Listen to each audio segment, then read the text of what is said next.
atas kesempatannya ya Bu Clara ya. Mungkin perkenalan dulu ya. Nama saya Pamungkas Wibowo. Di sini saya bekerja sebagai Business System Analyst ya di Kalbe Pharma.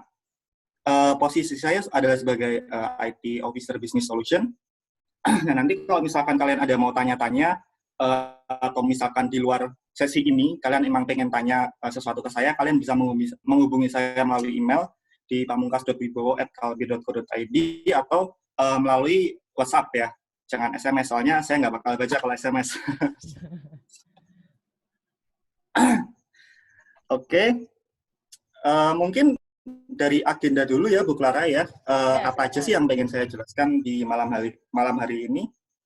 Mungkin dari overview singkat mengenai apa aja sih yang pernah saya kerjakan seperti itu, kemudian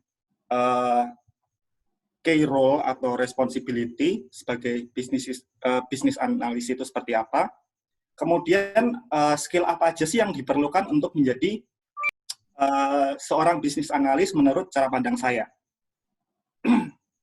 Seperti itu. Mungkin pertama-tama sebelumnya saya mau menjelaskan sedikit ya mengenai pekerjaan saya, mengenai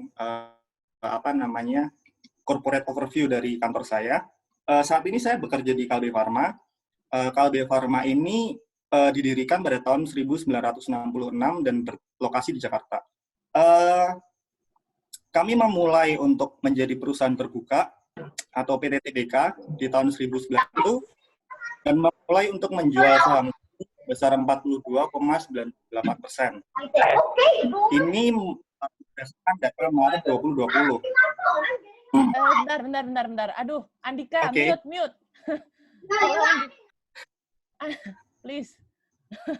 Mohon maaf, Bapak Pamungkas, bisa diulangin tadi satu kalimat atau dua kalimat ke belakang tadi, ketutupan sama yang baru datang. Ya, silakan.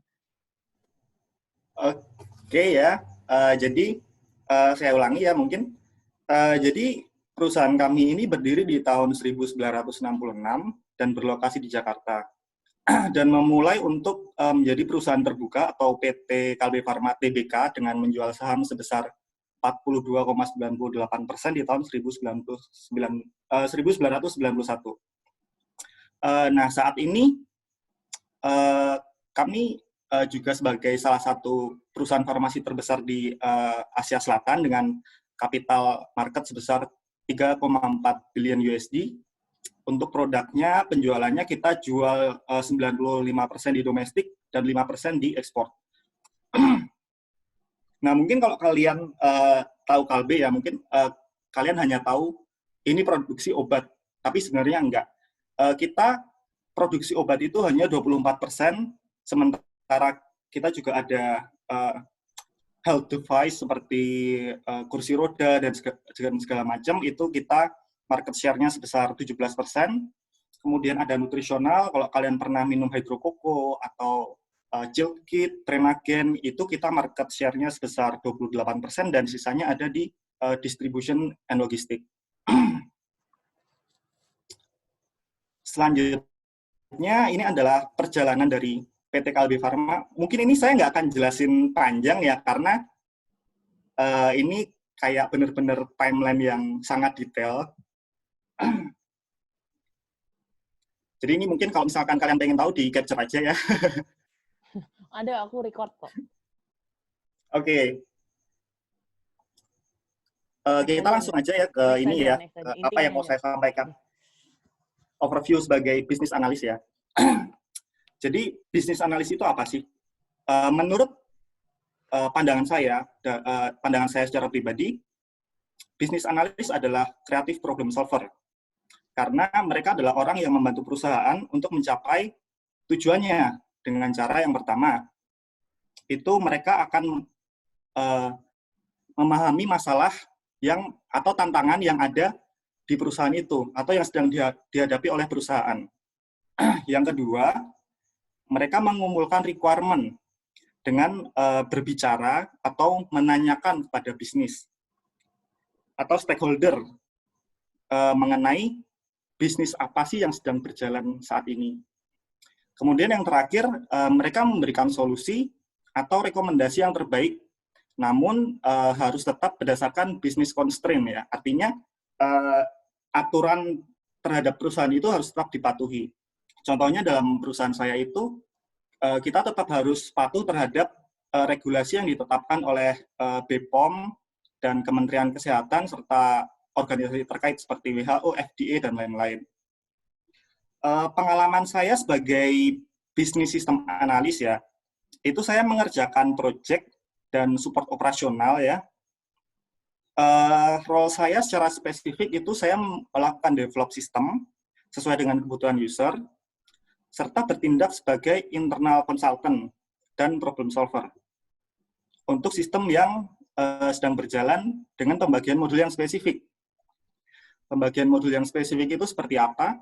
Jadi ketika perusahaan kita menggunakan sistem enterprise, kita memiliki banyak modul. Kayak misalkan di perusahaan saya itu ada departemen finance, ada purchasing atau pembelian, ada departemen gudang, ada departemen produksi, quality control, dan lain-lain. Nah, kita akan ditempatkan sesuai dengan keahlian kita masing-masing atau keinginan kita untuk belajar pada modul spesifik. Contohnya kalau saya ada di manufaktur.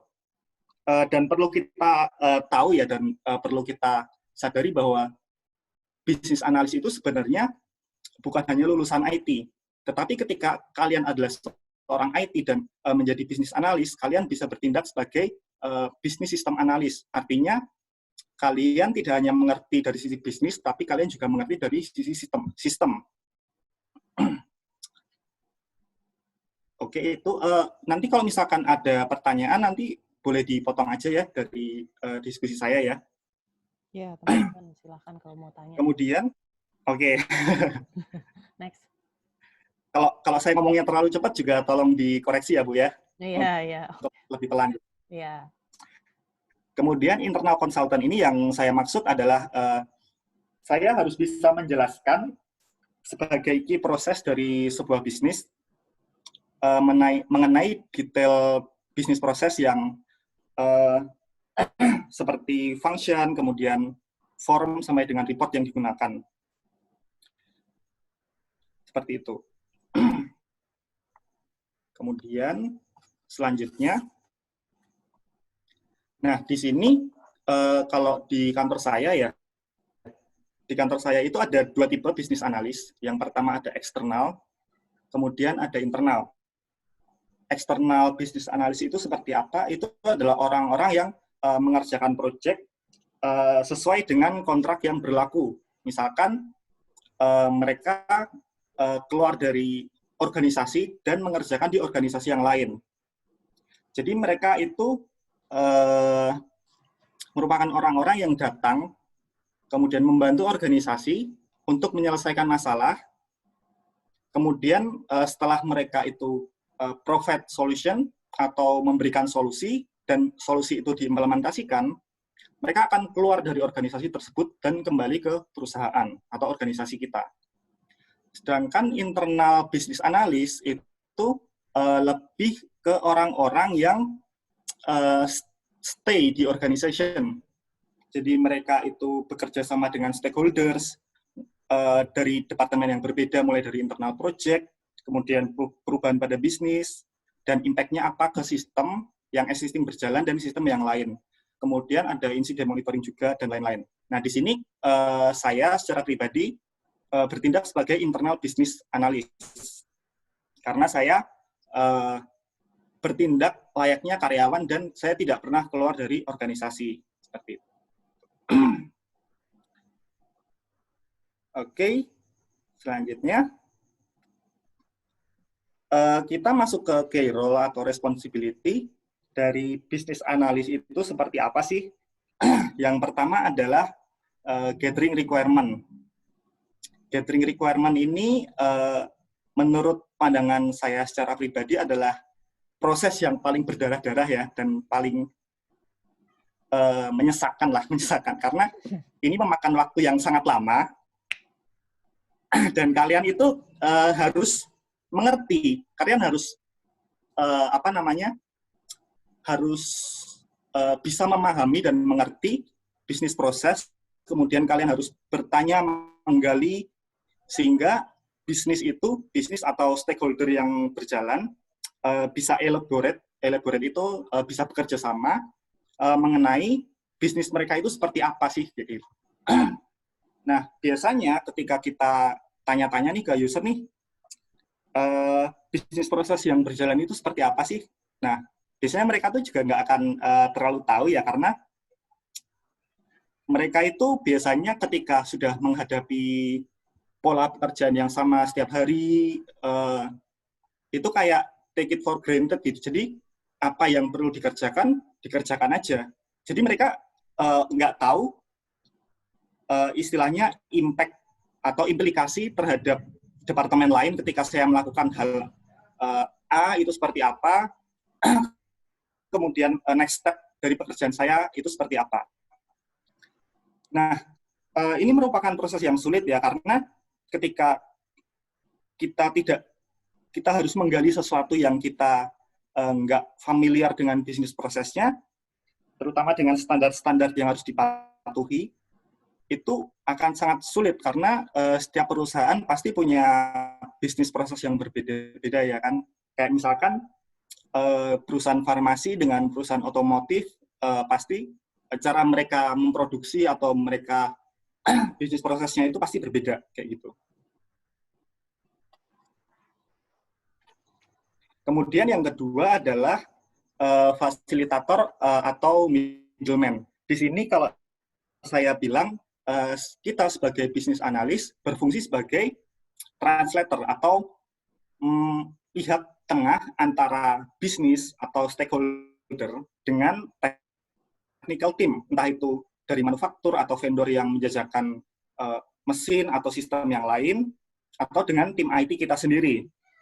Ini benar-benar tergantung dari scope project atau problem yang pengen kita solving, seperti itu. Nah, kalau dari saya sendiri, karena saya sebagai bisnis sistem analis di internal perusahaan, kebanyakan solusi yang saya buat itu terputar dari sistem yang sedang berjalan selama ini. Mulai dari perubahan bisnis, kemudian menyediakan sistem sesuai dengan bisnis yang baru, entah itu bisa menggunakan sistem Oracle ERP atau sistem yang lain. Nah, jadi pada dasarnya di fase ini atau di bagian yang ini, kita sepanjang project life cycle, setelah kita melakukan identifikasi terhadap kebutuhan bisnis dan requirement-nya, kita harus terlibat dalam proses komunikasi dan perubahannya itu seperti apa untuk memastikan apa yang dikerjakan oleh solution provider atau tim IT kita atau misalkan vendor itu sesuai dengan requirement yang kita sudah gali atau kita sudah tetapkan seperti itu. Kemudian yang ketiga adalah solution provider.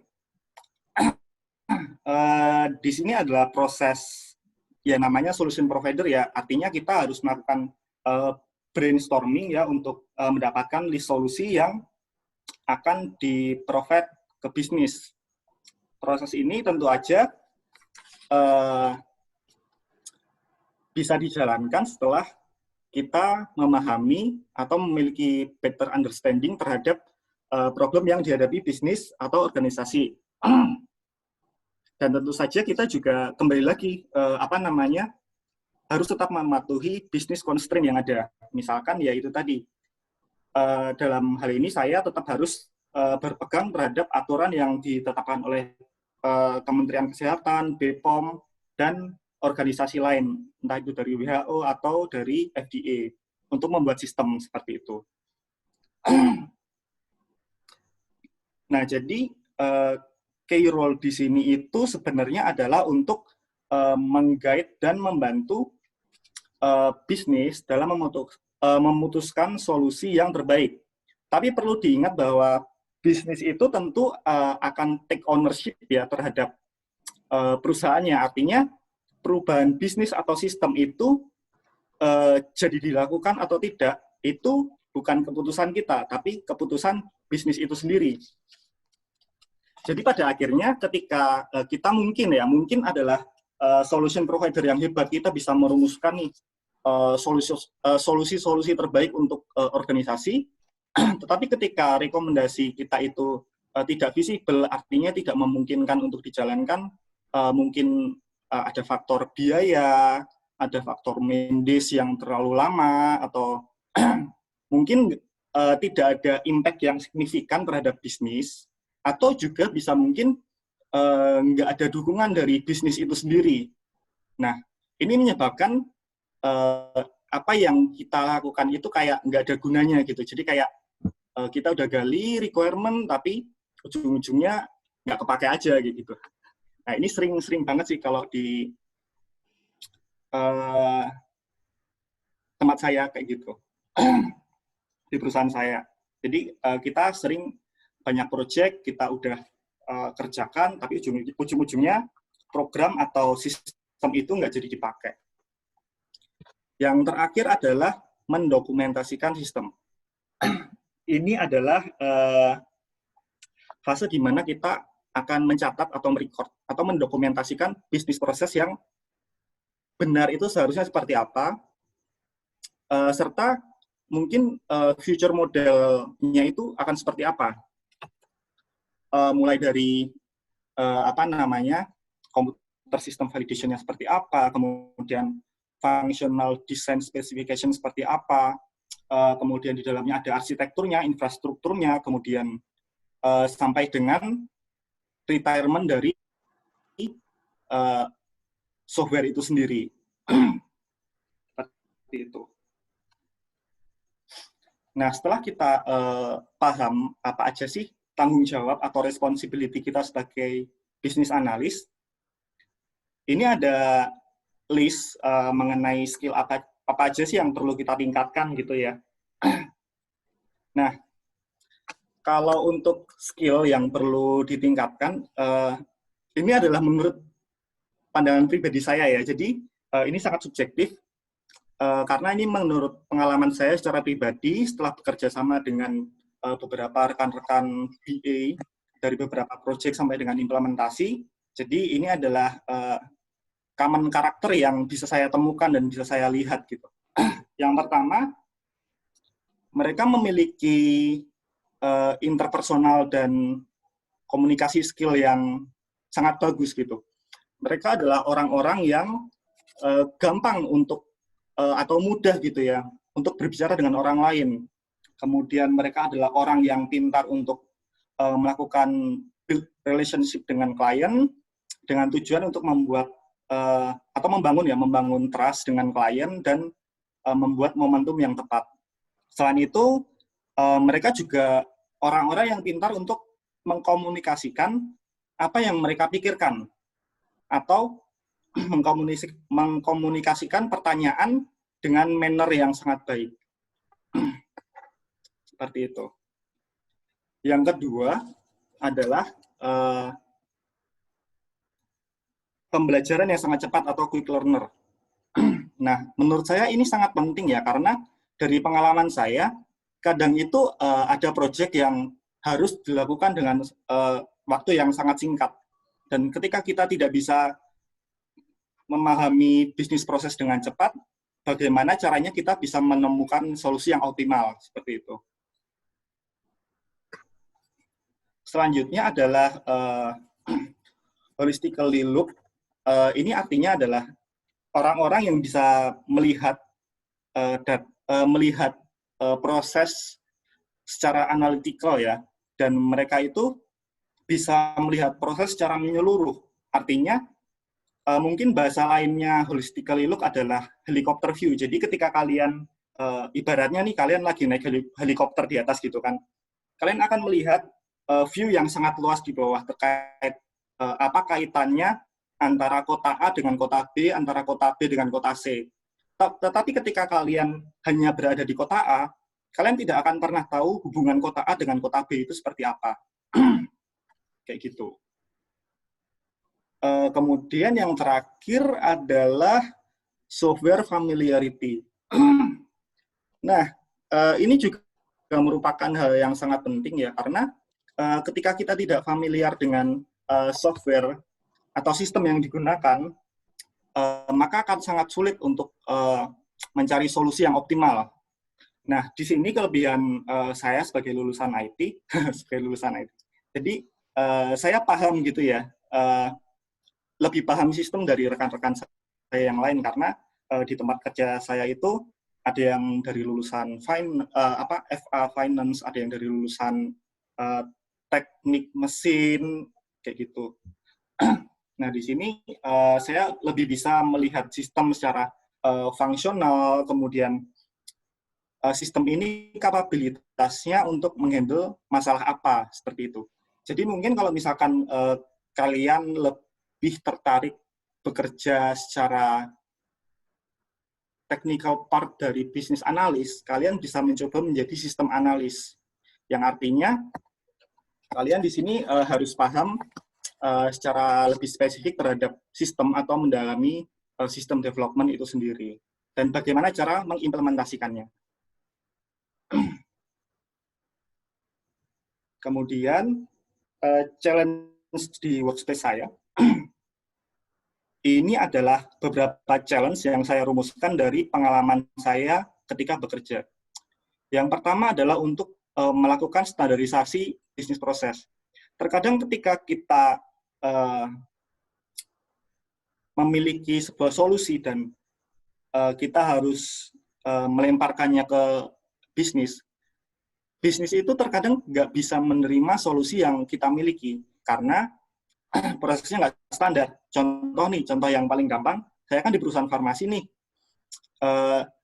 dan di dalam perusahaan saya itu ada beberapa cabang untuk pembuatan obat. Ada yang buat obat tablet, ada yang buat obat liquid. Liquid itu misalkan infus atau mungkin obat masuk angin gitu ya.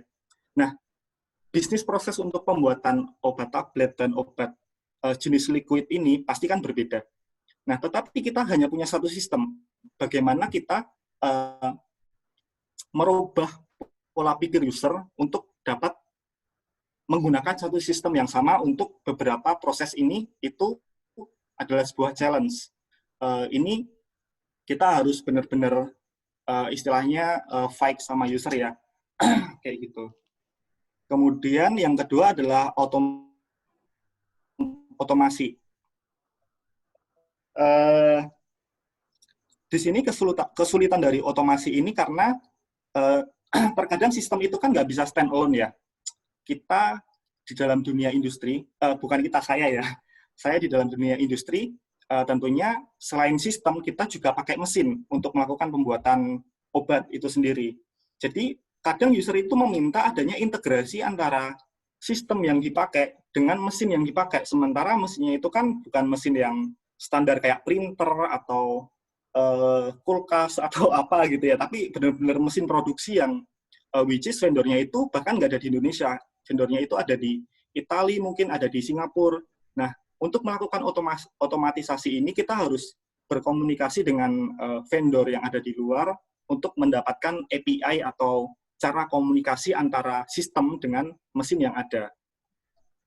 Seperti itu. Kemudian yang terakhir adalah prioritas. Ini sebenarnya adalah challenge pribadi yang saya sedang alami sih, karena akhir-akhir ini semenjak Corona,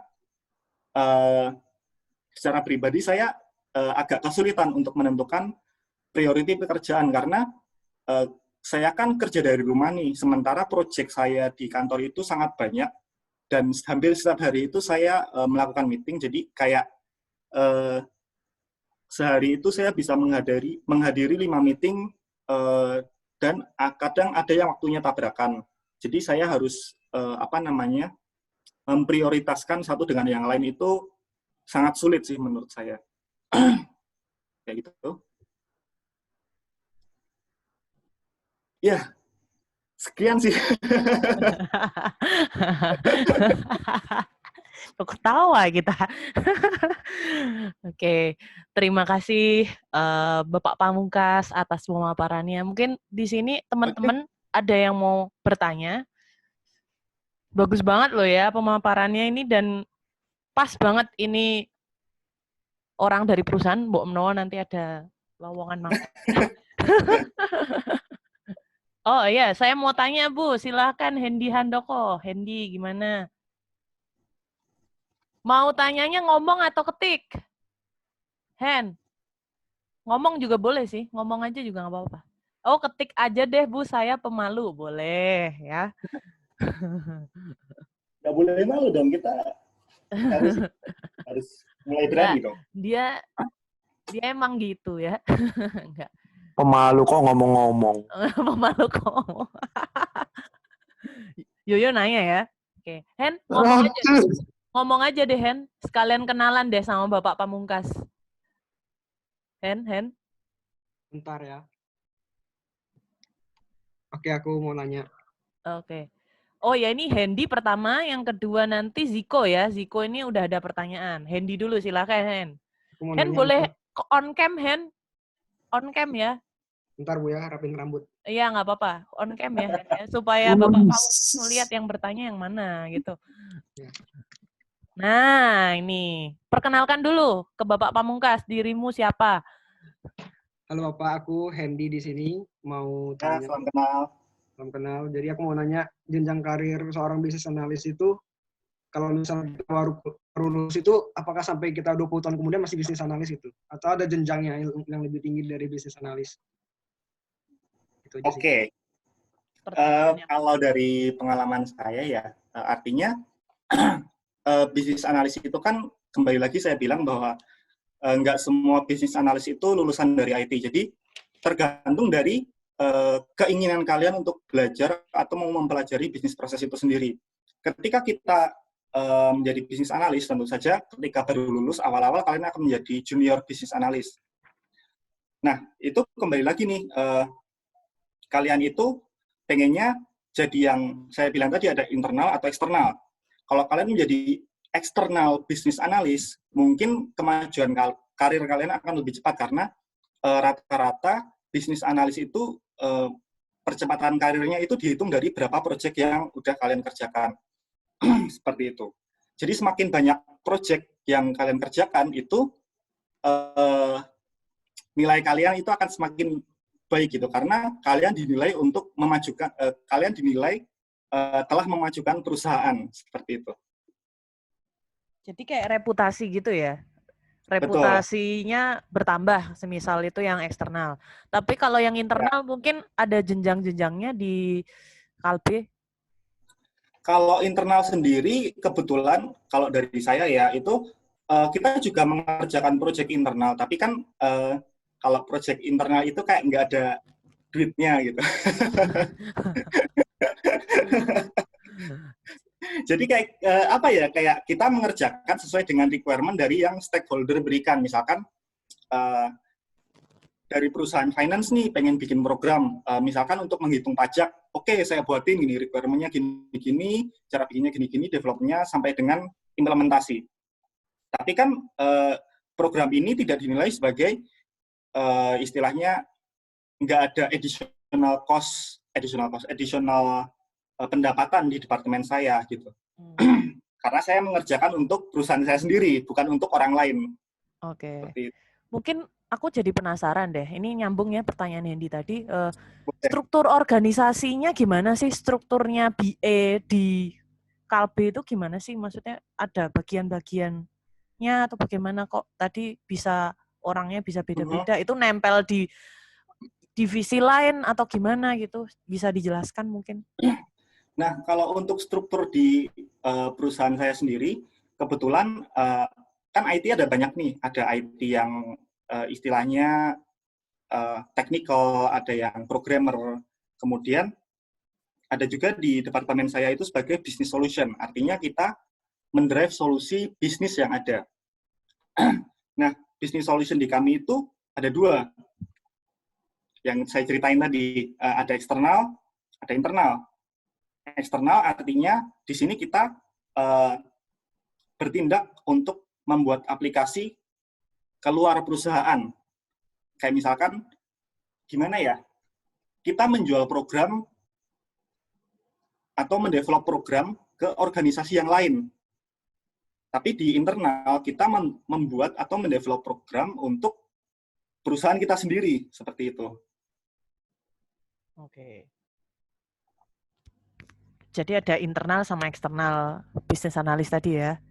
Iya. Oke. Oh, saya baru tahu ternyata ada eksternalnya juga. Mungkin kalau Clara tahu, contoh yang paling gampang sih selain di kita ya, ada juga sih perusahaan di tempat lain yang menerapkan struktur organisasi seperti ini. Misalkan Astra, dia juga punya Agis, itu biasanya dia juga jualan keluar. Tapi juga ada Astra Grafia yang dia membuat software untuk perusahaan mereka sendiri, seperti itu. Oke, baik. Yuk, pertanyaan berikutnya tadi Ziko ya. Permisi Om, saya mau tanya. Tadi kamu bilang mau dipanggil Om. Saya mau tanya, kan tadi disebutkan, dibilang yang paling susah adalah tahapan requirement. Nah, mungkin boleh minta saran, bagaimana sih cara menggali requirement yang benar dari stakeholder? Oke, kalau menggali requirement itu sebenarnya ada beberapa metode yang bisa kita gunakan, tergantung dari permasalahan atau dari istilahnya solusi yang mau kita tawarkan. Metode yang pertama, kita bisa menggunakan fit and gap analysis. Itu adalah kondisi ketika kita sudah memiliki sistem existing, tetapi kita mau mendevelop sistem baru dari sistem existing ini. Jadi kita akan melihat kondisi atau dari requirement yang user berikan ini, mana yang sudah fit dilakukan dan mana yang menjadi gap. Dan di situ kita akan memberikan persentase nih, fit-nya ada berapa persen, gap-nya ada berapa persen. Itu yang pertama. Yang kedua, kita ada metode visibility study. Itu adalah metode yang digunakan ketika sistem yang mau di-develop ini benar-benar baru. Jadi kita melihat sistem ini visible nggak sih untuk dijalankan? Karena gini ya, terus terang aja, kadang itu stakeholder punya semacam ekspektasi yang terlalu tinggi terhadap sistem. Contoh nih, misalkan, gue mau dibikinin dong sistem delivery pesanan ke pelanggan. Tapi gue mau delivery-nya pakai drone ya, kayak gitu. Jadi itu sesuatu yang agak susah gitu. Bisa sih dijalankan, mungkin bisa, tapi kan investasinya akan sangat tinggi gitu ya. Seperti itu. Jadi kita harus melihat sistem ini visible untuk dijalankan atau tidak. Jika tidak, solusi yang diberikan itu seperti apa. Nah, yang terakhir, ini yang metode yang paling kita hindari ketika menggali requirement di dalam sistem. Semisal nih, paling worst case-nya kita nggak bisa ya namanya mendapatkan gambaran dari stakeholder yang ada. Kita akan melakukan metode yang namanya drop shadow. Itu artinya kayak kita membayang-bayangi user itu stakeholder kita sendiri. Jadi mereka kayak ya udah kamu kerja aja, kita awasi dari belakang nih, terus kita sambil catat gitu. Kamu tuh ngerjain apa sih? Tahapan ini tuh prosesnya apa, kemudian impact-nya kemana, seperti itu. Iya, seperti itu. Oke. Jadi kayak mengamat observasi gitu nggak sih? Betul. Drop shadow itu yaitu observasi. Jadi kita kayak di belakang mereka, kita kayak membayang-bayangi mereka kayak gitu. Terus ditanyain nggak? Jadi kayak kita bayangan gitulah. Iya. Diwawancara juga nggak kayak gitu? Atau cuma sekedar memang benar-benar observasi aja dari jauh? Atau gimana? Tetap kita juga akan tanya-tanya sih. Oke. Kamu ngelakuin apa gitu? Oh, ini itu apa kayak gitu. Oke. Baik. Itu ya, 3 ya metode penggalian requirement-nya Ziko. Mungkin ada yang mau tanya lagi? Yuk, mumpung ada narasumbernya nih. Kita manfaatkan. Teman-teman.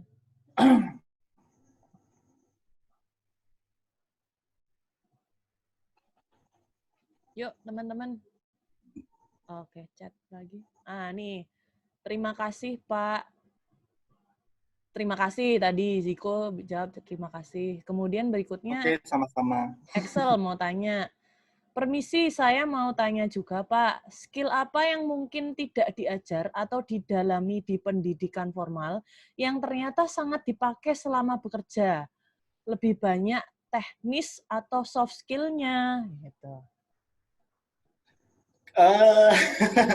Ini agak sulit ya, karena saya juga nggak mendapatkan ilmu ini ya. Mungkin kamu ceritain background-mu aja Babok dulu. gitu ya. Kamu ceritain background-mu dulu apa, ambil peminatan apa.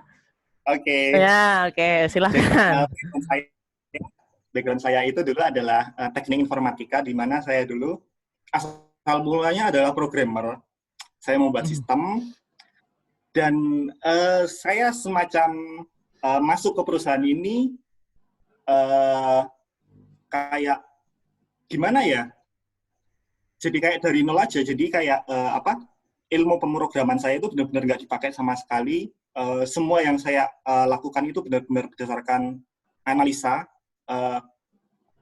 pure, benar-benar kita melihat flow diagramnya seperti apa, kemudian bisnis yang berjalan seperti apa, impact-nya seperti apa, kayak gitu. Jadi kalau misalkan dibilang apa yang mungkin nggak saya dapat dari mata kuliah reguler itu adalah lebih banyak saya di soft skill ya, tapi nggak tahu kalian ya. Mungkin kalian di kuliah juga diajarkan soft skill, saya kurang tahu nih. Diajarin dong. Ya. Jadi intinya karena dulu kamu kuliah informatika sama seperti saya ya sebenarnya. Jadi belajar dari nol lagi karena ilmunya rata-rata nggak kepake ya. Nggak kepake sama sekali. Ya, tidak terpakai malah teman-teman. Jadi kalian sebenarnya starting point-nya ya itu jauh lebih beruntung dari Bapak Pamungkas ini sebenarnya. Karena malah sudah diajari manajemen, bisnis proses, kemudian bisnis analisis ini diajarin juga gitu. Terus ya walaupun mungkin hanya kulit luarnya ya, maksudnya perkenalan tapi setidaknya sudah ada ancang-ancang lah, tidak seperti Bapak Pamungkas yang dari nol ini gitu ya. Jadi sebenarnya jadi ya itulah udah sesuai gitu ya. Oke. Terus mungkin ada lagi yang mau bertanya?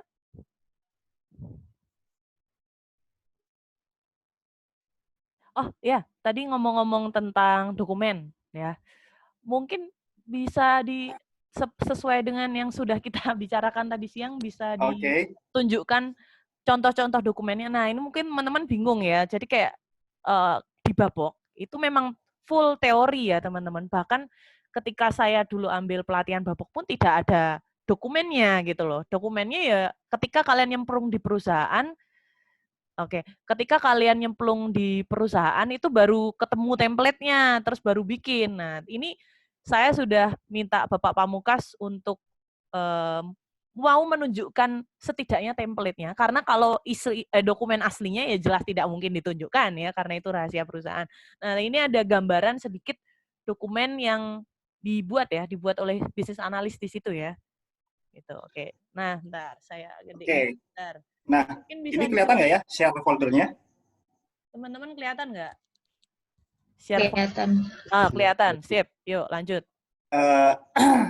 Untuk list dari dokumen yang perlu dipersiapkan itu sebenarnya ada banyak ya. Mulai dari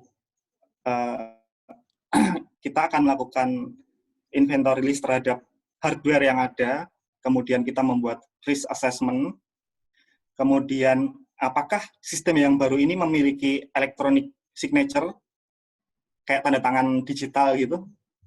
Kemudian dari sini kita merumuskan nih, kita coba menggali user requirement-nya seperti apa, kemudian audit checklist-nya seperti apa, kemudian validasi terhadap sistemnya seperti apa.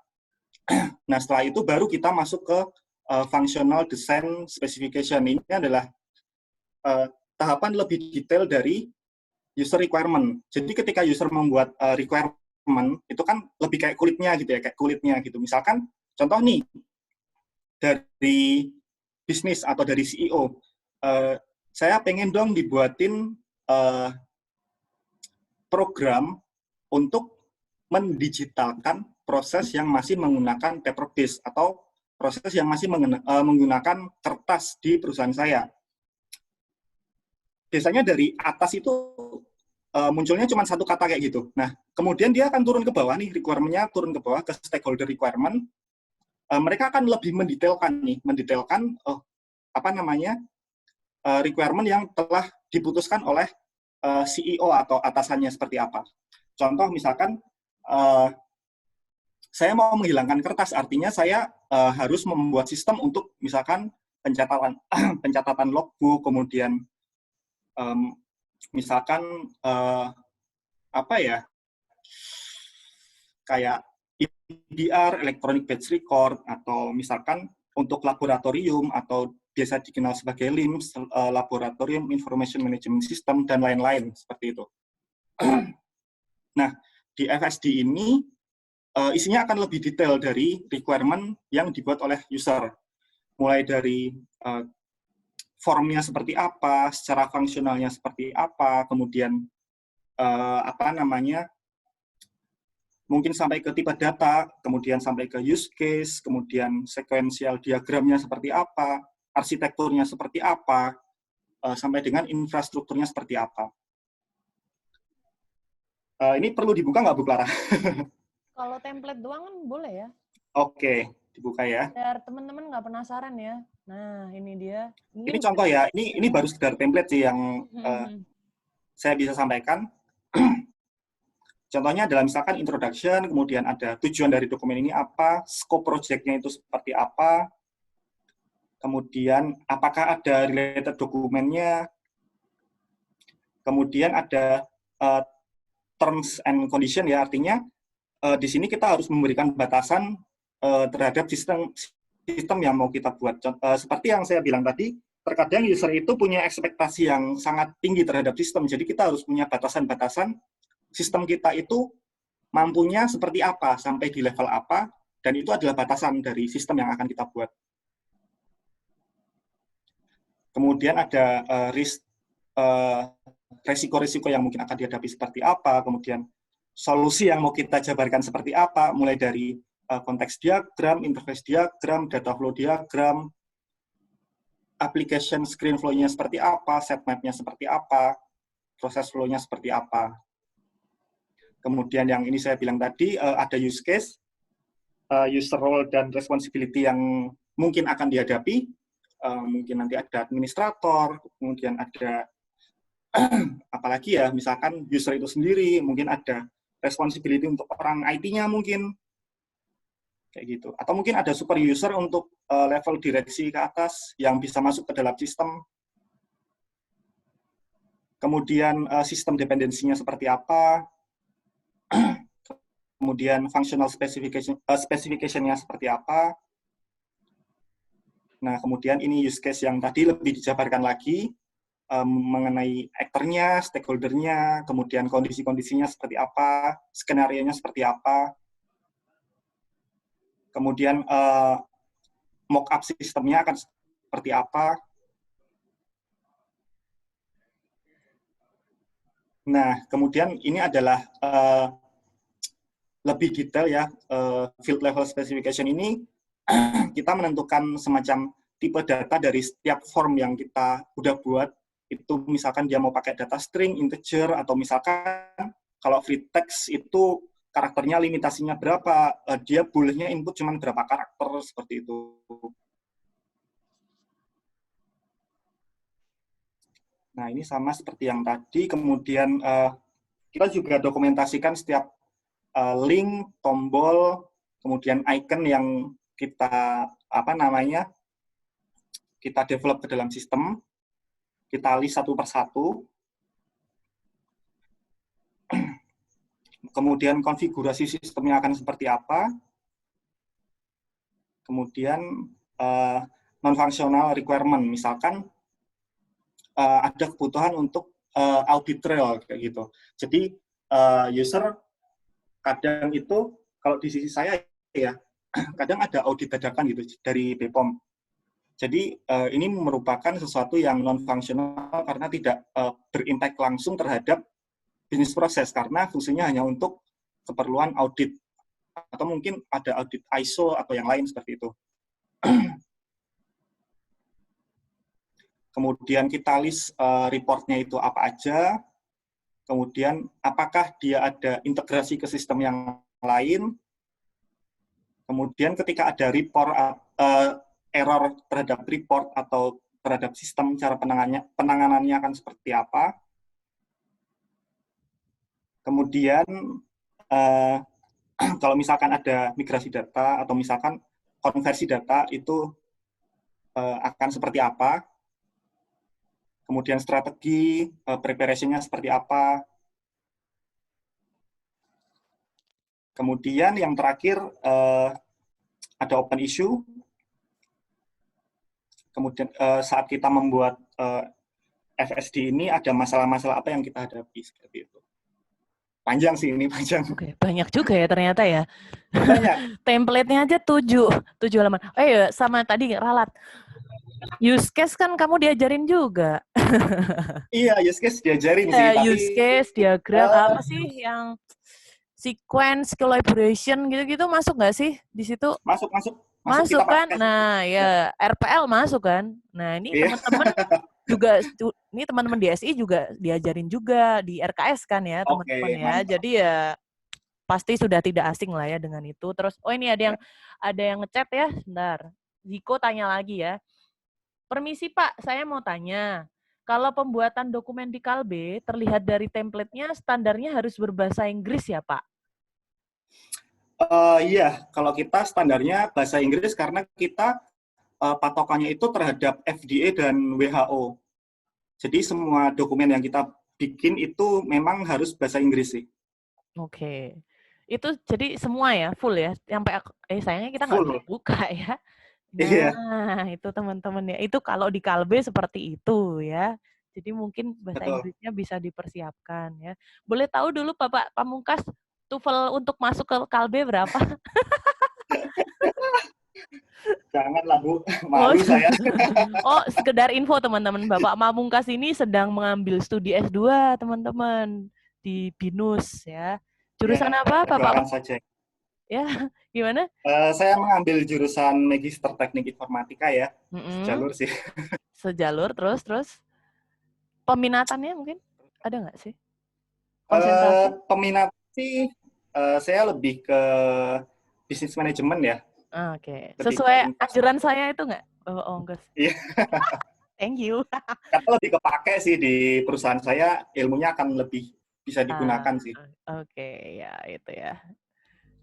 Jadi Bapak Pamungkas ini selain bekerja, dia juga sekolah teman-teman. Bayangkan betapa sibuknya dia ya. Sehari 5 meeting, WFH itu tambah sibuk ya. Saya merasakan. Iya. Plus sekolah ya. Nah itu ya. Jadi ketika kalian mengeluh tugas kuliah kalian, tolong dipikirkan ada seseorang yang dia bekerja ya. Dan dia sekolah juga, mana S2 gitu ya. Nah itu dan dibela-belain bayar sendiri ya, Pam ya. Sama, saya dulu juga gitu ya. Oke, lanjut dokumennya lagi dong, boleh dilihatin mungkin dari situ muncul pertanyaan. Saya penasaran sama dokumen-dokumen yang lain. Sambil dijelaskan ini dokumen buat apa sih, gitu ya. Oke, selanjutnya adalah fee model untuk setiap kategori. Tapi ini lebih ke farmasi sih. Jadi di kita itu ada istilahnya kita harus memenuhi kaidah Game 5 ya, itu kalau kalian mau pelajari itu bisa 3 SKS mungkin ya, karena materinya banyak. Intinya untuk apa? Ya, intinya kita harus bisa melakukan validasi terhadap sistem. Misalkan kita akan mengkategorikan nih, misalkan kita pakai sistem itu, kita beli jadi built-in sistem, misalkan ERP ya. Biasa kita kenal ada SAP, ada Oracle, atau mungkin yang lain, itu termasuk kategori yang Gem 5-nya itu 5, artinya dia itu tidak boleh ada modifikasi terhadap sistem tersebut. Kemudian ada sistem yang kita modifikasi sendiri atau kita buat sendiri, itu masuk ke kategori 4. Kemudian sesuatu yang di luar sistem itu masuk ke kategori 1-3, tergantung kompleksitasnya. Misalkan mereka masih pakai sistem dengan Microsoft Excel, atau mungkin mereka nggak pakai sistem sama sekali, itu masuk ke kategori 1. Artinya itu sesuatu yang sangat major untuk segera dikerjakan seperti itu. Kemudian kita akan melakukan reporting dan release. Kemudian metode backup dan restore dari sistemnya itu akan seperti apa. Kemudian form-form dalam tanda tangan digitalnya akan bentuknya seperti apa. Kemudian sampai penerimaannya seperti apa.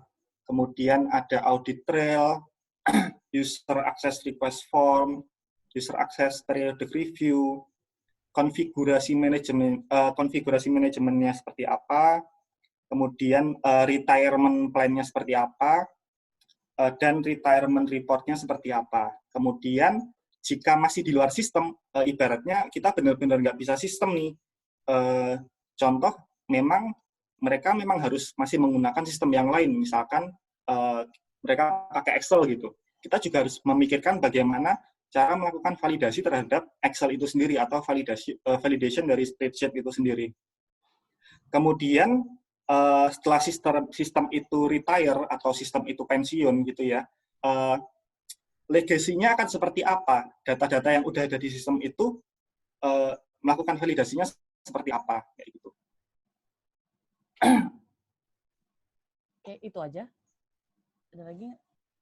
Itu aja sih. Kalau dijabarin satu, kayaknya kebanyakan soalnya. Yang paling sering gitu aja kamu buat yang mana? Atau yang tadi itu? Atau kalau, semua sering?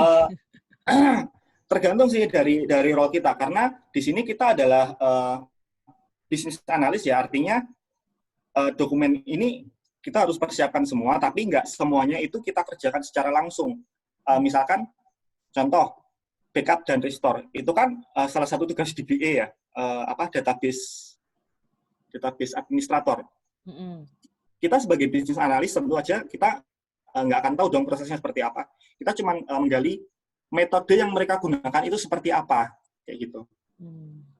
Nah, itu kita catat sih, lebih ke dokumentasi. Kalau dari saya pribadi, saya akan berkutat sampai sini. Sampai functional specification desainnya seperti apa. Sampai dengan arsitekturnya, kemudian infrastruktur yang digunakan di dalam sistem itu seperti apa. Setelah saya definisikan, saya akan lempar itu misalkan ke vendor atau ke tim IT yang mengerjakan atau programmernya ya, seperti itu. Nah, setelah mereka mengerjakan, baru saya membuat dokumen yang lain seperti contohnya reportingnya seperti apa, kemudian backup restore-nya seperti apa dengan menggali ke tim yang lain sih kayak gitu. Tapi di sini kita lebih dokumentasi aja sih, kita nggak gimana ya, nggak melakukan analisa apapun sih. Jadi lebih ke apa sih yang dilakukan seperti itu. Oke. Boleh lihat yang itu nggak sih, user requirement specification? Boleh. Ya, karena kita hubungannya banyak sama requirement ya, dan requirement juga jadi salah satu knowledge area dari Babok ya, di requirement lifecycle management. Ya, itu ada berapa? Ada 4 halaman. Coba jelasin dikit aja. Dikit ya? Dikit aja. Intinya aja. Jadi di user requirement ini kita definisikan ya tujuan sistem ini seperti apa, kemudian sebenarnya ini kan user requirement specification ini kan yang membuat user ya, bukan kita. Jadi kita kayak menerima requirement dari user dan menerjemahkannya lebih detail ke dalam functional design specification. Jadi ini adalah dokumen yang dibuat oleh user. Oh, dibuatnya user ya? Bukan user atau stakeholder ya, atau bisnis itu sendiri. Oke. Bukan BA ya? Turun. Coba. Oke, turun. Ada tujuan sistemnya seperti apa, sistem overview-nya seperti apa, parameternya seperti apa, kemudian apakah ada special requirement, mungkin ada protokol kesehatan yang harus dipenuhi, atau safety, environmental aspeknya seperti apa, kemudian functional dan technical specification-nya seperti apa. Nah, ini Oke. Banyak sih. Oke. Kemudian ada risk analisisnya seperti apa. Nah, risk. Ini teman-teman yang sekarang nih juga lagi ngambil manajemen resiko ya. Juga Ya, itu mesti ada kepake ya. banget sih. Kepake ya. Kepake banget. Oke, turun-turun. Kemudian ada utility support-nya seperti apa. Misalkan sistem ini membutuhkan, ya butuh listrik, butuh air, butuh apa gitu. Kita juga harus jabarkan sih di situ. Kemudian kalau misalkan kita mau pakai vendor nih, istilahnya, contoh nih, bisnis nggak percaya sama kita. Jadi maunya, gue nggak mau lu yang bikin program, gue maunya panggil vendor. Gitu. Panggil vendor luar lah. Gitu. Nah, service kontraknya itu seperti apa? Kemudian dokumentasinya seperti apa? Terus apakah vendor itu mau melakukan training terhadap istilahnya anak buahnya mereka, si bisnis itu. Seperti itu. Kemudian apakah ada packing atau handlingnya, kemudian spare part-nya seperti apa, kemudian garansinya seperti apa, kemudian mereka bisa mengerjakannya berapa lama, kayak gitu. Seperti itu sih. Ya. Coba lihat foldernya lagi. Oke. Ya, teman-teman ada yang mau nanya lagi mungkin? Yuk. Biar laporannya bagus. Sama ini mumpung banget, ini kesempatan berharga teman-teman ya. Sama BA-nya langsung ya. Ada yang mau nanya lagi?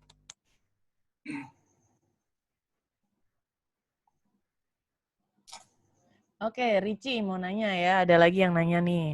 Permisi Pak, saya mau tanya. Pas pertama kali Bapak jadi bisnis analis, kira-kira sulit tidak untuk menyesuaikan diri dengan pekerjaan sebagai bisnis analis?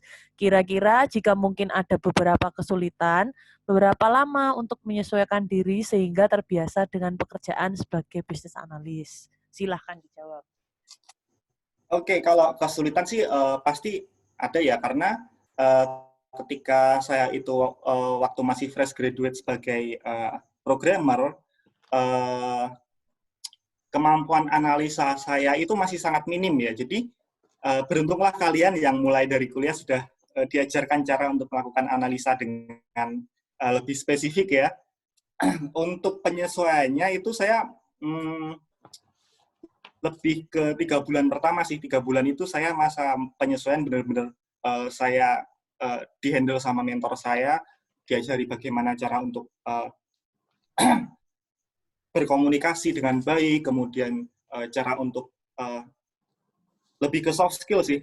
Bagaimana sih kiat-kiat kita menghadapi stakeholder, bagaimana kita bisa berbicara dengan manner yang tepat ketika misalkan kita udah posisi kita sebagai junior bisnis analis nih, tapi kita harus berkomunikasi ke orang yang memiliki jabatan lebih tinggi. Misalkan kita berkomunikasi sama presiden direktur misalkan ya.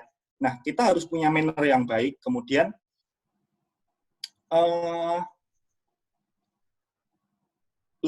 kurang lebih kayak itu sih yang penyesuaian saya lebih ke komunikasi, skill komunikasi sih. Oke. Soalnya saya mau tambahin ya teman-teman ya. Boleh. Saya kenal Pamungkas dari zaman. Enak banget nih. Saya kenal Pamungkas itu dari zaman inisiasi teman-teman. Pamungkas adalah orang pertama yang saya kenal di Atmajaya. Oh. Serius, kita satu kelompok Kanban dulu, satu kelompok inisiasi, terus saya kenal pertama dia, dan dulu dia itu tidak seperti sekarang ini teman-teman ya. Dia sekarang komunikasinya, bagaimana beliau menyampaikan materi ke kita ini tadi, ini sangat jauh berbeda dengan saat dia masih kuliah teman-teman. Oke. Ya. Pamungkas ini. Positif berarti ya, positif ya. Sangat positif, sangat luar biasa kamu ini sekarang. Saya sampai terkagum-kagum ya, Tuhan Pamungkas sudah seperti ini sekarang. Wow. Nah, dulu waktu kuliah teman-teman, kalau disuruh presentasi, kan kita sering sekelompok, kita kan segeng ya dulu ya, jadi sering sekelompok gitu. Pamungkas itu kayak mostly baca gitu. Kalau presentasi baca. Terus kayak kurang peka gitu sama sekitarnya. Jadi maksudnya memang komunikasinya tuh ya gigs banget, ya ala-ala anak gigs banget gitu loh. Iya Iya, serius, kamu tuh anak gamer banget gak sih kamu tuh? Ya kayak iya. gitulah. Jadi komunikasinya tuh sangat kurang banget dulu tuh. Pokoknya enggak banget lah gitu. Nah, sekarang seiring berjalannya waktu dengan penyesuaian dalam pekerjaannya dia, ternyata itu juga membangun skill komunikasinya dia jadi terlatih karena mau Karakter. nggak mau itu ya emang kerjaannya dia gitu. Jadi ya itu aja, itu sekedar info buat teman-teman. Jadi sangat berubah lah. Jadi perubahannya positif gitu. Oke, kita lanjut lagi ya. BB ya. Brian Billion mau tanya. Permisi Pak, saya mau tanya untuk skill yang mesti kita dalami pada holistically look. Bagaimana cara kita mengukur sudah sampai mana kita bisa melihat pada suatu proyek yang kita jalani secara luas. Lalu bagaimana kita untuk melatihnya, apakah dengan bergaul dengan banyak personal atau menjalani banyak proyek? Ya, gitu ya. Gimana? Bisa satu-satu nggak? Ya, satu aja dulu ya. Bentar, ada 2 pertanyaan berarti ini ya. Satu dulu ya. Bagaimana cara kita bentar, saya mau tanya untuk skill yang holistically look ya. Oke, holistically look ya. Bagaimana cara kita mengukur sudah sampai mana kita bisa melihat pada suatu proyek yang kita jalani secara luas. Dah, itu dulu. Cara mengukurnya adalah dengan bantuan dari orang lain. Karena apa ya? Orang Yang lainnya bisa siapa? menilai Orang lainnya siapa? bisa itu dari superior kalian, misalkan manajer atau rekan kalian terkait. Jadi holistical view itu bagaimana cara kita melihat bisnis secara komprehensif. Artinya kita tidak melihat pada aspek tertentu, kita harus melihat secara luas impact-nya terhadap sistem yang lain. Kalau misalkan dia ada sistem lain, atau misalkan impact terhadap departemen yang lain, kayak gitu. Nah, itu yang bisa menilai dan melihat itu bukan diri kita sendiri, tapi orang lain. Jadi kita benar-benar sangat dependen, sangat tergantung lah. Iya, dependen, sangat tergantung dengan penilaian, dan makanya menurut saya komunikasi itu sesuatu yang harus kita asah karena kita harus sering-sering bertanya nih ke rekan kerja kita atau ke atasan kita, mungkin bro kita diskusi bentar yuk, kayak gitu. Gue kurangnya apa sih dalam analisa yang tadi, kayak gitu sih. Lebih mungkin teman kalian akan mendapatkan point of view yang berbeda. Oh harusnya lo tuh jangan kayak gini, lo tuh coba ngelihat misalkan dari sisi finance-nya seperti apa, dari sisi penyimpanan datanya seperti apa, dari sisi quality-nya seperti apa, kemudian kontrol dokumennya seperti apa, kayak gitu. Jadi untuk pengukurannya benar-benar menurut saya pribadi, kita nggak bisa mengukur secara pribadi, jadi kita tergantung sama orang lain. Dari pengalaman saya ya, kayak gitu. Oke. Intinya banyak sharing dan yang mengukur kita adalah orang lain yang ada di sekitar kita, ya, yang menilai kita gitu ya. Betul. Oke, pertanyaan kedua. Bagaimana cara melatihnya? Cara melatih holistically look berarti ini, gitu ya. Melatihnya adalah dengan jam kerja, jam terbang. Semakin kalian istilahnya menggali, semakin kalian mendapatkan masalah, itu kalian akan istilahnya lebih melihat masalah secara komprehensif, seperti itu. Jadi memang jam terbangnya harus ditingkatin sih, kalau mau melatih sih. Oke. Ada lagi yang mau tanya teman-teman? Terima kasih Pak atas sharing. Mungkin untuk tekniknya kalian bisa banyak sih sesi-sesi training di luar sana, tapi berdasarkan pengalaman saya ya, kalau training itu kan lebih sesuatu yang teoretikal untuk melihat sesuatu lebih komprehensif ya. Saya sendiri jujur pernah mengikuti beberapa training, dan dari pengalaman saya itu nggak pointless gitu, karena beberapa dari mereka hanya menyampaikan sesuatu yang bersifat teori. Tapi ketika kita tidak terjun langsung ke lapangan, kita tidak menghadapi masalahnya secara langsung, itu akan kurang sih. Seperti itu. Oke, berarti dari Ya. jam terbang dan training. Tapi lebih ngefek banget yang jam terbang tadi ya. Maksudnya pengalaman lah ya, pengalaman. Yes. Oke. Nah, ini ada lagi yang tanya. Namanya Clara ya, sama kayak nama saya ya. Iya, gimana Bu Clara? Mbak Clara kalau ini ya. Permisi Pak, bisa ceritakan sewaktu Bapak rekrutmen lowongan bisnis analis tidak? Hehe ya. Terus mungkin mau kasih tips-tips gitu. Ya. Saat rekrutmen ya?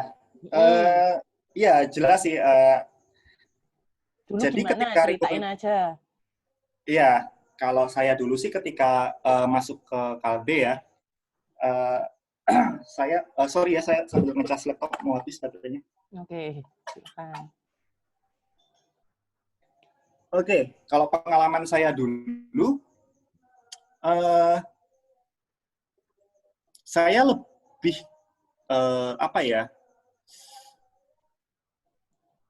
dari perusahaan itu, karena saya kan mengikuti job fair ya, job fair yang ada di Atma waktu itu. Perusahaan itu tidak menentukan secara spesifik kamu itu akan masuk kemana. Jadi kayak terjun bebas saja gitu. Jadi jujur saya kaget sih waktu 3 bulan pertama probation, karena kan saya background-nya programmer. Saya pikir saya akan masuk ke Kalbe sebagai programmer gitu kan. Tapi ternyata enggak. Ada rasa senangnya, tapi juga kayak wah ilmu gue nggak kepake nih gitu kan. Rasa senangnya kayak programmer itu kan sesuatu yang complicated ya. Hore, nggak ngoding gitu ya. Nanti mikirnya gitu, nggak ngoding lagi gitu ya. Iya, tapi ternyata di lapangan itu jauh lebih sulit melakukan analisa daripada cuman ngoding ya. Karena kita kembali lagi, kita memberikan solusi. Jadi ketika ngoding itu kan solusinya udah ada nih, kita tinggal bikin gitu. Kita tinggal bikin dari solusi yang udah diberikan. Tetapi ketika mendefinisikan solusi itu sesuatu yang sangat sangat sulit untuk dilakukan dan memakan banyak waktu sih. Ini menjawab pertanyaan nggak ya? Rekrutmen. Emang dulu kamu ngelamarnya jadi apa? Waktu ngelamarnya jadi programmer. Ngelamarnya jadi. Ya. Tapi nyasar di sini. Tesnya mungkin, kamu jelasin tesnya aja, tesnya. Dulu tesnya apa aja, kalau masih ingat? Tesnya itu standar sih, psikologi yang pertama, kemudian interview user, kemudian... User itu apa interview user? Jelasin dikit. Interview user itu lebih gimana ya? Kalau saya sudah tahu, mungkin teman-teman belum tahu, jadi aku jelasin. Mereka itu butuhnya apa sih? Jadi kayak mereka akan menerangkan kebutuhan mereka. Jadi kalau misalkan kalian baru lulus nih, kalian ketemu user, mereka akan menjelaskan nih, kita butuhnya orang yang bisa melakukan A, B, C, D, E, seperti itu. Jadi di situ saya baru tahu bahwa posisi saya bekerja di sini adalah sebagai bisnis analis, bukan sebagai programmer. Kayak gitu. Dan lebih spesifik mungkin kalian akan ditanya gaji, kemudian kesediaan bekerja di luar daerah kalian yang sekarang, standarnya seperti itu sih. Tapi kalau untuk yang kaitannya dengan ini, iya. Jadi user akan menanyakan ketersediaan kalian untuk kita tuh butuhnya kayak gini loh, orang yang bisa melakukan misalkan analisa, orang yang bisa melakukan kolaborasi dengan stakeholder kayak gitu. Oke. Sama apa tadi? Ini Clara nambah deh, nambah lagi. Okay. Ada kayak studi kasus langsung gitu nggak Pak waktu tes? Waktu tes dulu ada pertanyaan studi kasus nggak? Ada sih, di situ saya disuruh membuat diagram flow ya, kalau nggak salah ya, dan prosedur query sih. Query prosedur, ya, database. betul. Jadi Set kayak update. Ya. ada kasus gitulah, ada Heeh, kasus gitu kan. mm-mm. Ada kasus misalkan ya ada contoh kasus gitu, saya disuruh membuat flow datanya seperti apa, kemudian ketika diimplementasikan dalam program, SQL query-nya itu akan seperti apa, kayak gitu. Flow Kalau data dari itu pengalaman saya seperti DFD atau apa, Pam? Data flow diagram ya, atau data flow flowchart diagram, atau apa? Data flow diagram. data flow diagram. Oke. Sebenarnya data flow diagram bukannya flowchart yang sudah didetailkan ya? Iya sih, ya udah. Iya, Cuma iya, menanyakan aja. Oke, lanjut. iya. Mungkin teman-teman ada yang nanya lagi? Mumpung ada pembicaranya di sini. Yuk, teman-teman. Nah, ini Arnold mau nanya. Arnold. Malam, Pak. Saya mau tanya. Jadi begini, Pak. Biasanya kan pekerjaan itu dikerjakan per tim. Nah, biasanya pembagian kerja di tim Bapak itu bagaimana, Pak? Gitu. Oke, pembagian per tim ya. Kalau di tim saya itu namanya project ya. Project itu tidak mungkin dilakukan sendiri. Kita udah pasti bekerja secara tim. Di tim kita itu dibagi oleh beberapa orang. Misalkan nih, contoh existing project yang sedang saya kerjakan. Sekarang saya sedang mengerjakan project untuk LIMS, yaitu Laboratory Information. Aduh ya Tuhan Yesus, mati listrik.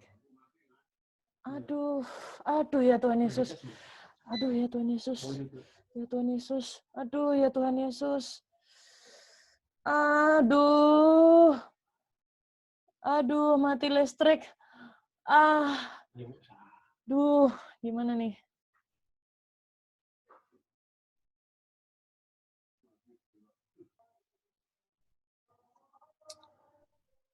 Tes, halo. Halo. Tadi ikut mati nggak? Siapa yang mati, Bu? Zoom-nya mati nggak? Tidak, Bu. Oh iya, udah puji Tuhan. Soalnya di tempat saya mati listrik. Barusan. Oke. Udah. Recordnya gimana, Bu? Recordnya ini kayaknya masih berjalan. Dari tadi ada tulisan recording nggak di tempat kalian? Ada, Bu. Masih jalan kok, Bu. Ketika beberapa menit sebelumnya tadi masih berjalan kan recordnya? Masih sampai sekarang. Puji Tuhan. Saya udah panas dingin ini. Oke. Lanjut. Tadi udah dijawab ya berarti ya. Kayak ada lagi mungkin? Masih jalan Bu recordnya. Oke, jalan recordnya. Silakan.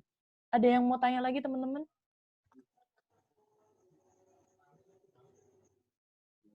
Yuk teman-teman.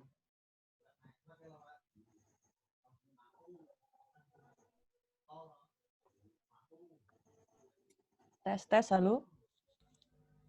Ada lagi yang mau ditanyakan seputar bisnis analis? Tadi udah tim, bentar ya. Mumpung ada pembicaranya teman-teman. Oke.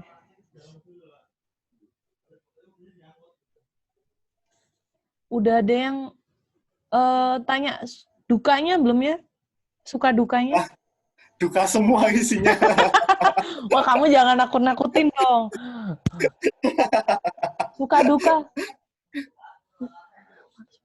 Suka dukanya mungkin boleh diceritakan. Oke, kalau suka duka ya. Yang pertama sukanya dulu ya.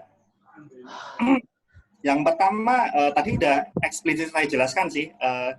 Dari bisnis analis itu karena saya lulusan dari programmer atau dari TF, saya tidak perlu melakukan coding.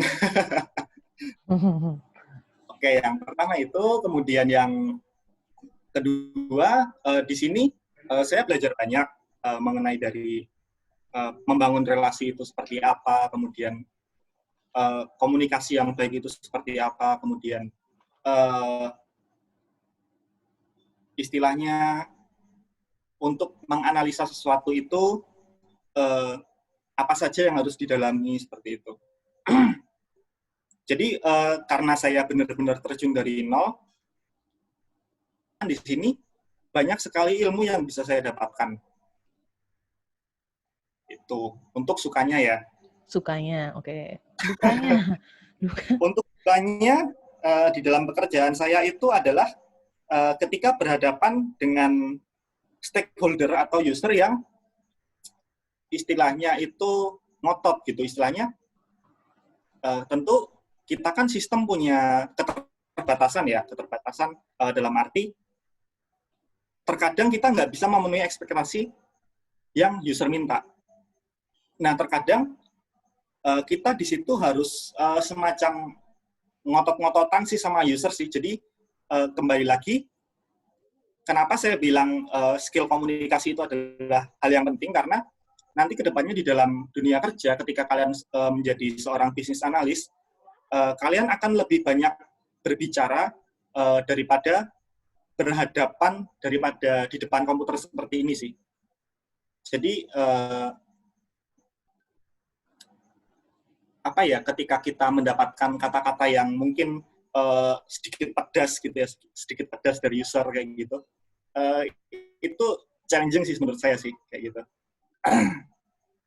Oke, itu aja ya. Jadi kalau ketemu orang yang susah gitu ya. Iya, apalagi ketemu bosnya cewek gitu ya. Itu Kenapa emang? karena biasanya akan lebih ini sih, lebih ribet gitu ya. Bos cewek ribet ya berarti ya. Biasanya ya saya nggak menjudge ya. Oh, oke, di Kalbe berarti ya. Mostly yang kamu hadapin kalau bos cewek agak lebih ribet. Mungkin lebih detail. Lebih detail. Ribetnya tuh ribet. Iya, mereka itu ya sangat detail. Kemudian apa namanya? Biasanya kan kalau bapak-bapak, ya udahlah, yang penting masalah saya teratasi gitu kan. Tapi terkadang kalau misalkan ketemu dengan yang orang-orang yang sangat detail itu, ketika mereka bilang A, kita tawarkan solusi yang sedikit berbeda. Maksudnya nggak sesuai dengan ekspektasi mereka, meskipun tujuannya sama. Itu mereka akan resisten gitu loh. Resisten itu apa ya? Resisten itu kayak menolak, bukan menolak sih. Jadi tetap terima, tapi kayak nggak mau gitu. Ya mau nggak mau gitu. Oke. Ada lagi teman-teman yang mau ditanyakan? Oke. Traberaldi tanya ya, Trabel ya. Waduh. Ini menanyakan hal yang sudah ditanyakan sebenarnya, tapi ya sudah dijelaskan aja singkat ya. Maaf Pak, tadi di dalam slide disebutkan tentang internal dan eksternal bisnis analis. Nah, ini mungkin datangnya telat ini si Trabel ya. Itu minta dijelaskan perbedaannya, udah gitu.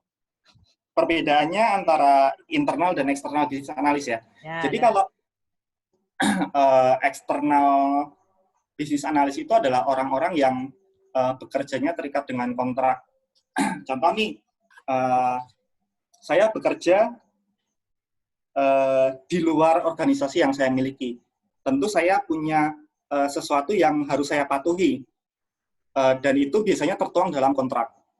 Biasanya orang-orang yang bekerja sebagai eksternal bisnis analis adalah contohnya konsultan gitu ya. Mereka akan keluar dari organisasi mereka, kemudian datang ke organisasi yang lain atau ke perusahaan yang lain untuk menyelesaikan masalah yang ada di perusahaan tersebut. Nah, setelah mereka memberikan solusi dan solusi itu diimplementasikan, mereka akan keluar dari organisasi tersebut, kayak gitu.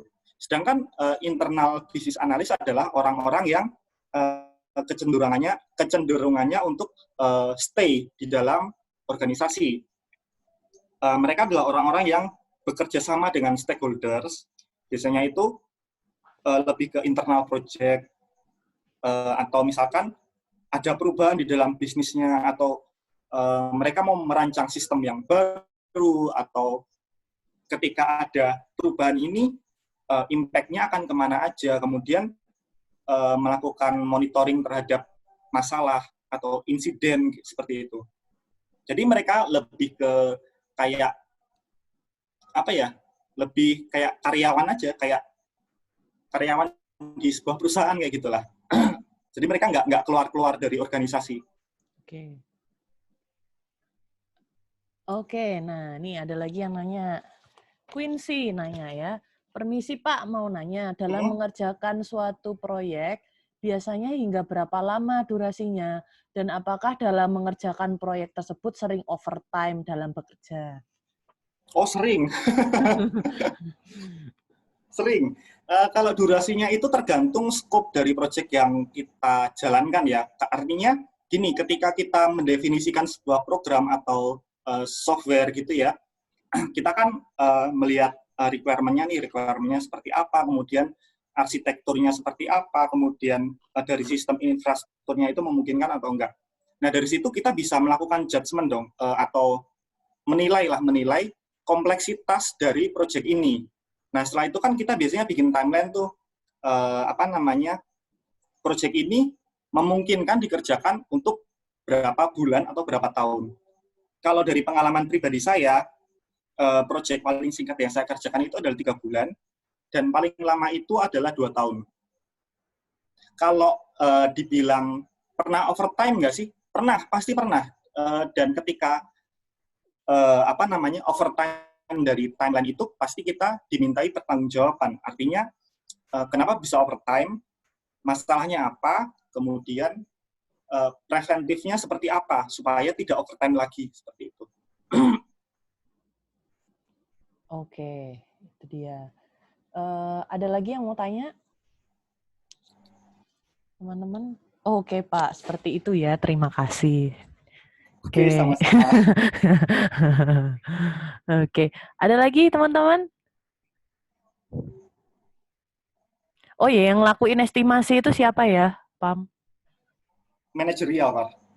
Biasanya di level manager atau lebih ke apa ya, orang yang bisa menentukan mandasi. Artinya dalam suatu proyek itu dia butuh berapa orang, kemudian estimasi harga dari software itu berapa, kemudian impact-nya kemana gitu kan, biasanya kan didata semua tuh. Kayak project manager nggak sih? Iya, project manager. Betul. Yang nentuin. Oh, baiklah. Oke, berarti kamu tuh bagian dari project ya? Maksudnya masih ada project manajernya nggak yang mungkin di atas kamu gitu? Masih ada. Di atas ada. Saya masih ada ya? Oh, iya, baik. Iya. Oke. Saya melit beberapa project, tapi posisi saya bukan di project manager. Oke. Mungkin ada lagi yang mau ditanyakan, teman-teman?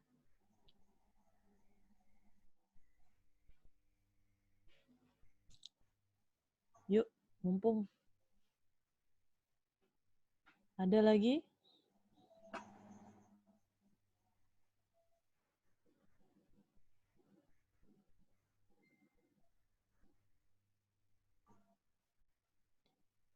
Yuk, teman-teman.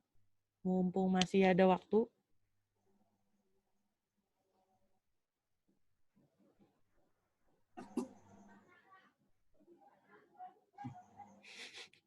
Terima kasih, Pak. Yuk, lainnya. Tanya dong. Yuk.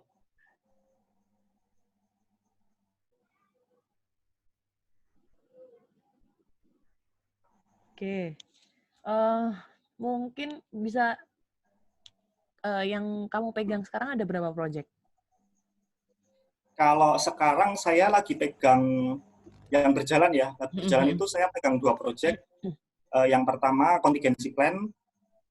Yang kedua itu tadi develop software LIMS. Oke.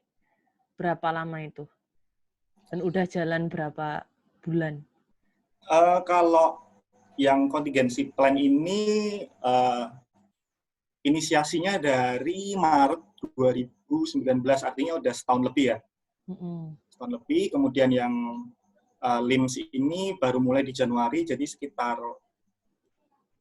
5 bulan kali ya, 5 bulan, 6 bulan. 5 bulan ya. Oke. Mau 5 bulan sih. Oh ya, aku sama mau nanya nih. Dalam merumuskan solusi, kan kamu ngerumusin solusi dari masalah gitu ya. Itu kamu proses menemukan solusinya itu gimana? Proses menemukan solusi. Prosesnya itu biasanya yaitu kita harus bisa melihat masalah yang ada secara komprehensif ya, secara luas. Kemudian kita cari possibility yang mungkin bisa kita develop. Artinya di sini kita harus bisa berpikir secara lebih kreatif sih. Bagaimana sih cara kalau ada masalah A, solusinya akan seperti apa, kayak gitu. Jadi lebih ke penilaian subjektif sih kalau menurut saya sih. Jadi kita semacam kayak bikin list solusi gitu kan. Kalau misalkan ada A, cara mengatasinya seperti apa, kalau ada B, cara mengatasinya seperti apa, kalau ada C, seperti apa. Oke. Kamu pernah salah nggak dalam merumuskan solusi? Sering. Coba. Bisa diceritakan kesalahan-kesalahannya? Salah ya? Dia biar belajar dari kesalahan juga. Iya, karena kalau nggak salah kita nggak akan belajar sih. Jadi kadang coba misalkan kalau dalam produksi obat ya kita kan mengenal adanya semacam batch number gitu. Pernah saya membuat program dan saya memberikan solusi kepada user. Kebetulan usernya itu adalah user baru. Jadi ketika saya membuat otomatisasi generate untuk batch number ini, ternyata atasannya nggak tahu nih. Jadi user baru pengen sistem gitu kan. Saya coba gali-gali kebetulannya seperti ini, ada restriction nggak terhadap impact terhadap bisnis, kemudian ada regulasi mungkin dari kementerian atau dari departemen terkait gitu kan.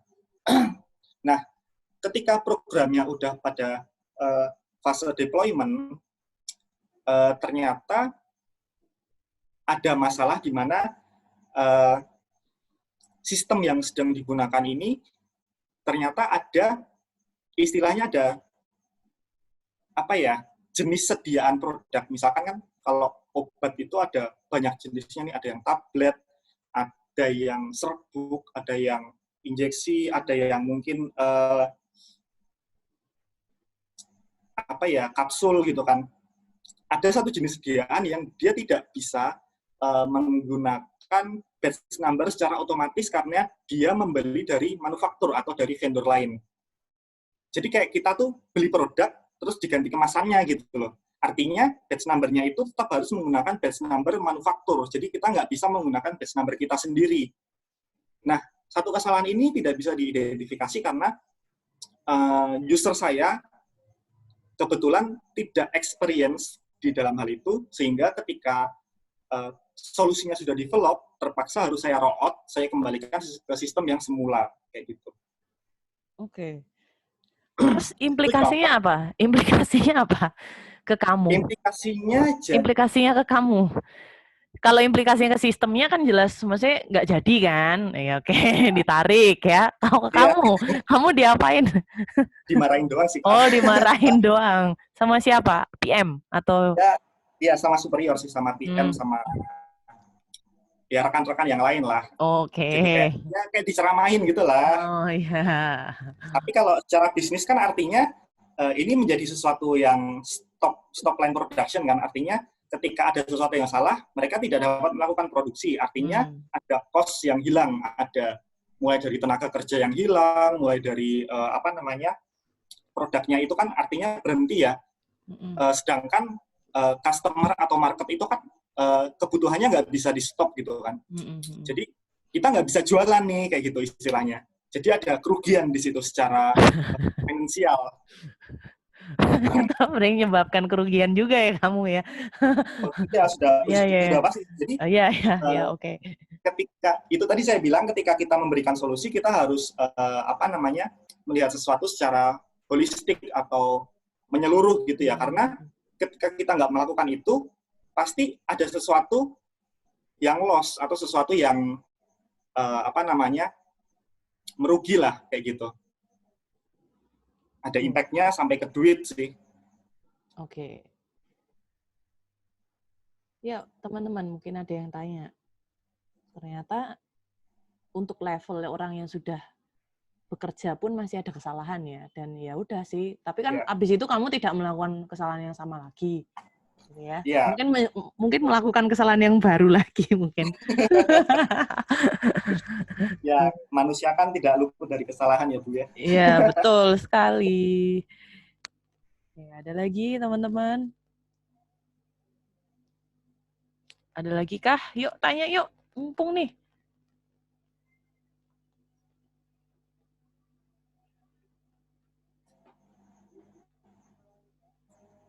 Tes, halo? Oh ya, tadi udah pemecahan solusi. Perumusan solusi. Terus dikerjakan. Nah, ketika solusi itu sudah diimplementasikan dan jalan, apakah ada evaluasi? Dan kalau ada, gimana evaluasinya? Prosesnya di situ. Biasanya ketika solusi itu kita sudah develop dan sudah kita implementasikan ke dalam sebuah organisasi, kita akan lebih ke memantau ya. Artinya kita melakukan monitoring selama 3 bulan sih. Biasanya 3 bulan, standarnya 3 bulan, bisa lebih atau kurang. Tergantung dari banyak masalah atau enggak ke dalam sistem yang baru ini. Jadi rata-rata di kita kan ada yang namanya insiden monitoring.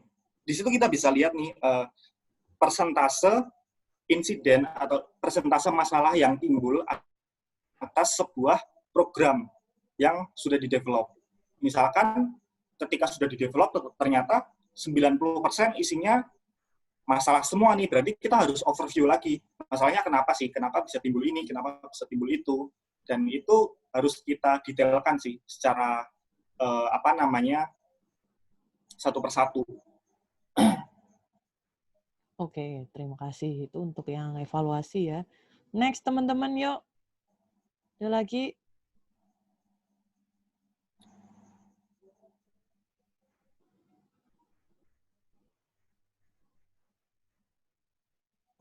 Mungkin tambahan sih kalau misalkan evaluasi dalam scope project ya, artinya ketika project itu belum di-develop, belum diimplementasikan ya, kita ada yang namanya PDCA atau Plan, Do, Check, Action. Jadi sesuatu yang sudah kita rencanakan, kita buat timeline-nya nih, misalkan umur project kita hanya 6 bulan, ternyata dalam 6 bulan ini kita tidak bisa mendeliver solusi atau sesuatu yang mereka butuhkan gitu kan. Nah, kita harus merumuskan nih artinya action-nya apa yang harus kita ambil. Karena kan kita udah membuat nih plan-nya apa, kemudian apa yang sudah kita kerjakan, kemudian kita sudah melakukan cek. Nah, ketika kita melakukan cek ternyata kita tidak bisa mendeliver, kemudian action-nya apa. Nah, setelah action-nya itu kita buat, ternyata masih belum bisa mendeliver lagi, artinya kan timeline-nya tambah panjang nih. Kita bikin lagi PDCA-nya, kayak gitu. Oke. Itu dari sisi project ya. Oke. Mungkin ada lagi yang mau tanya? Yuk, teman-teman.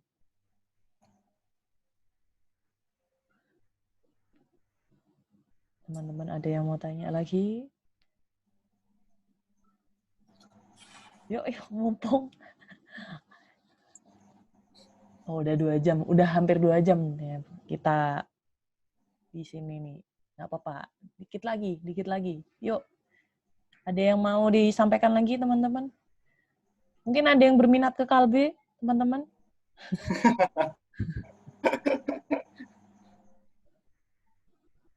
Tapi kayaknya walaupun mungkin pekerjaanmu tekanannya besar, stresnya tinggi nggak? Atau kamu fun-fun aja?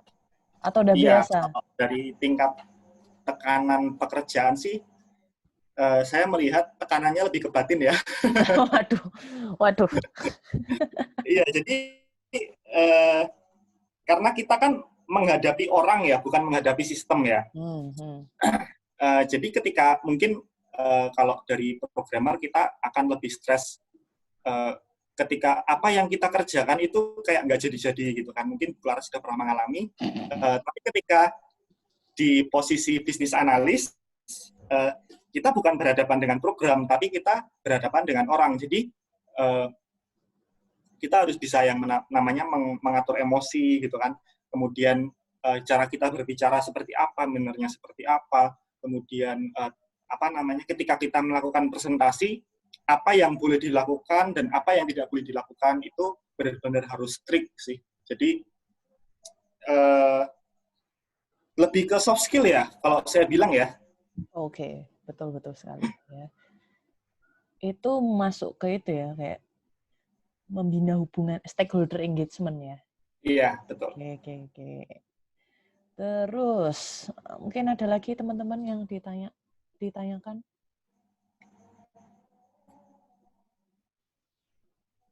Krik. Ayo, nanya dong. Bentar lagi. Ya, udah 2 jam. Sudah dirasa cukup, teman-teman? Apakah sudah dirasa cukup? Mungkin ada yang bisa jawab? Saya rasa cukup, Bu. Sudah. Yang balas langsung banyak. Untuk saat ini cukup. Nah, oke, sip. Udah pas 2 jam ya, teman-teman ya. Oke. Jadi kira-kira begitu ya sharing dari Bapak Pamungkas. Mari kita sama-sama bilang terima kasih Bapak Pamungkas. Ayo teman-teman. Makasih. Terima kasih, Pak. Nah, oke ya. Ayo bilang terima kasih teman-teman. Ya. Terima kasih banyak. Oke. Ya, sukses terus ya. Oke, gitu ya. Terus tepat waktu ya. Ya, amin ya. Amin ya. Makasih Om ya. Ada manggil Om. Ya, baik. Ini saya stop recording dulu deh.